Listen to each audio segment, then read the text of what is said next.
What is going on, everybody? It's your boy Kyle Sommers, the Bro Therapist, and welcome back to my channel. And if you're new to the channel, hey, Boyd here just want to help you live your best life. And if you're a returner, hey, glad to have you back. Let's dive into what we're going to talk about, and it's going to be about learning how to tolerate and developing tolerance.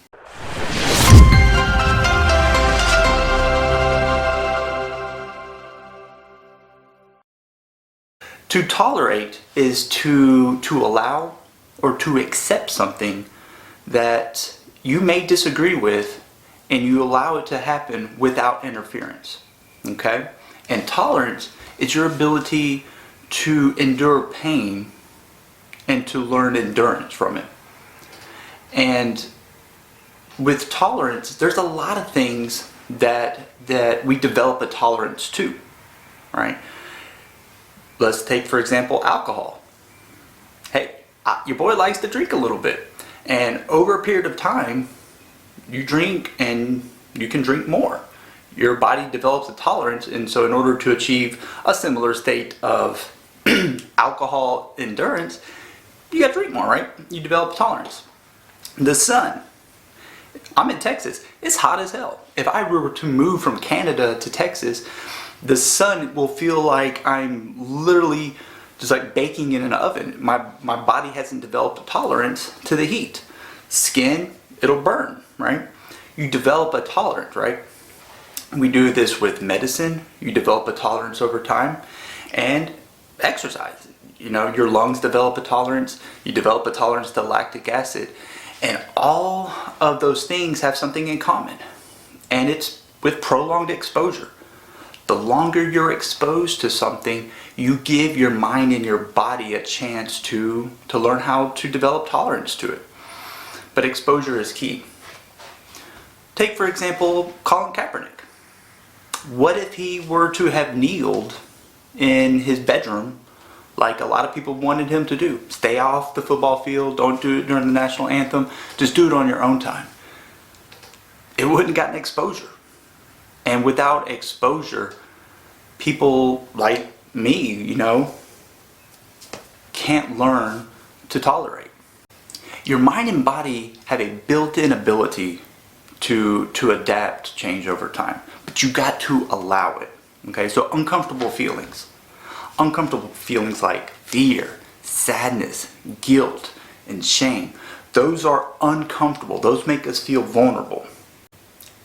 And if we don't allow those feelings to exist and we interfere with them, then we're not going to develop a tolerance to those uncomfortable feelings. And there's a lot of different ways we could interfere with uncomfortable feelings.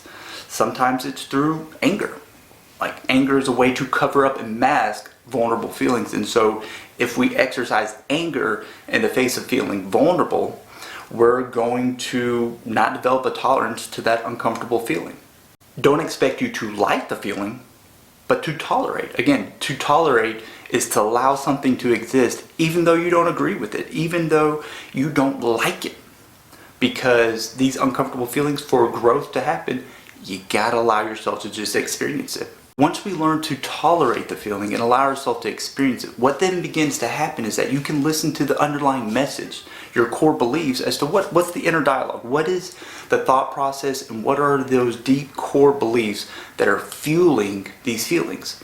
Now, if you're one of the ones that take my course before, you know how to shut the hell up and listen to your feelings. Now, if you haven't, hey, link in the description. It's on Udemy, $19.99. Go check it out. I think it's great material. I think it'll really help you really tap into those underlying thoughts and messages that are going in your mind right now. So many of us have these inner dialogues and these core beliefs that just berate us. They tell us that we're not good enough. They tell us that we shouldn't do certain things and that the worst outcome should happen and that we're less than. And we have those, and sometimes we don't even know we're having those. So once you allow the feeling to embody you and you allow yourself to tolerate it, you begin to hear those messages. You begin to recognize that inner dialogue that you're telling yourself about whatever's going on. And once you hear that message, then you can recognize, do I have to tolerate that? Because again, There are certain things that we need to learn more tolerance about, and there's other things that we shouldn't tolerate. And if that's the inner dialogue that you're experiencing, do you have to tolerate it? Because if you don't fight against it, if you don't voice opposition to your own inner dialogue, you're by definition tolerating it. Silence is consent. So I want you to do me a favor. If you look like me, and you got this kind of skin, and you don't want to hear a message that might make you feel uncomfortable, and with everything that's going on in America right now with racism and the protests, if that is not a topic that you want to explore and you want to continue to bury your head in the sand, go right ahead, end the video now. I could give two shits less, right? But don't be surprised if while your head's in the sand, if someone comes up behind you and kicks you in the ass, because that's basically what you are, is you're an ass. If in fact you look like me and you're feeling uncomfortable watching what's going on in America right now, allow yourself to experience it. Understand what it is that you feel uncomfortable about. That uncomfortable feeling, there's growth within it. Now, I can't tell you what that feeling is. That's for you to understand. And you've got to shut the hell up to listen to it.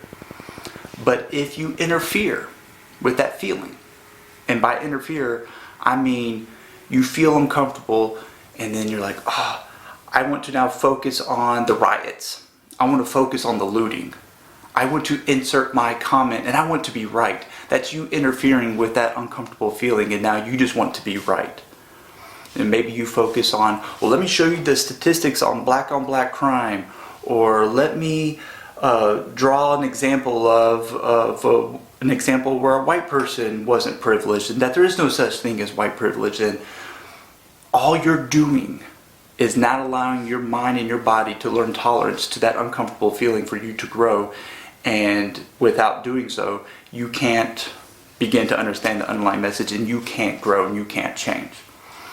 Because I believe respect is possible, but before respect, which is to hold something in very high regard, you've got to first learn to tolerate it. And to tolerate is not a bad thing.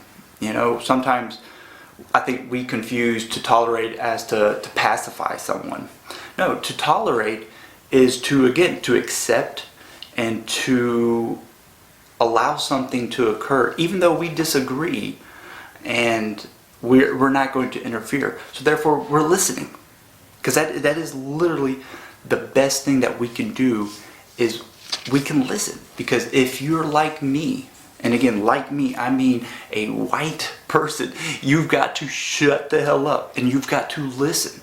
You need prolonged exposure to what's going on for you to grow, for you to change, for you to challenge these underlying messages that you've been given regarding, you know, hate or racism, whether very overt messages you got growing up or very subtle messages. Because I guarantee you, if you grew up in this country, you've been given hundreds of thousands, if not a million different subtle messages that make you believe that people of color are less than, and that somehow or another you're better just because you have, you know, the white skin. The longer you expose yourself to this uncomfortable feeling, the more opportunity for growth and to learn compassion and to get at the heart at what is really the problem, and why people of color are so upset and so angry. Because if you're surprised by that, if you're surprised that they are as outraged as they are, then you haven't been listening. You haven't been paying attention. Your head has been in the sand. And that is, by definition, that is white privilege. We are privileged enough to not have to go through what they're going through, so it allows us to put the head in the sand. And again, if your head's in the sand, don't be surprised if someone kicks you in the ass. And as the rules of tolerance will dictate, the longer you expose yourself to this uncomfortable feeling and get at these thoughts, the more you can grow. And again, before we can say all lives matter, we've got to, as a nation, declare that Black lives do matter. I'm Bro Therapist. I'll holler at you later. Bye-bye.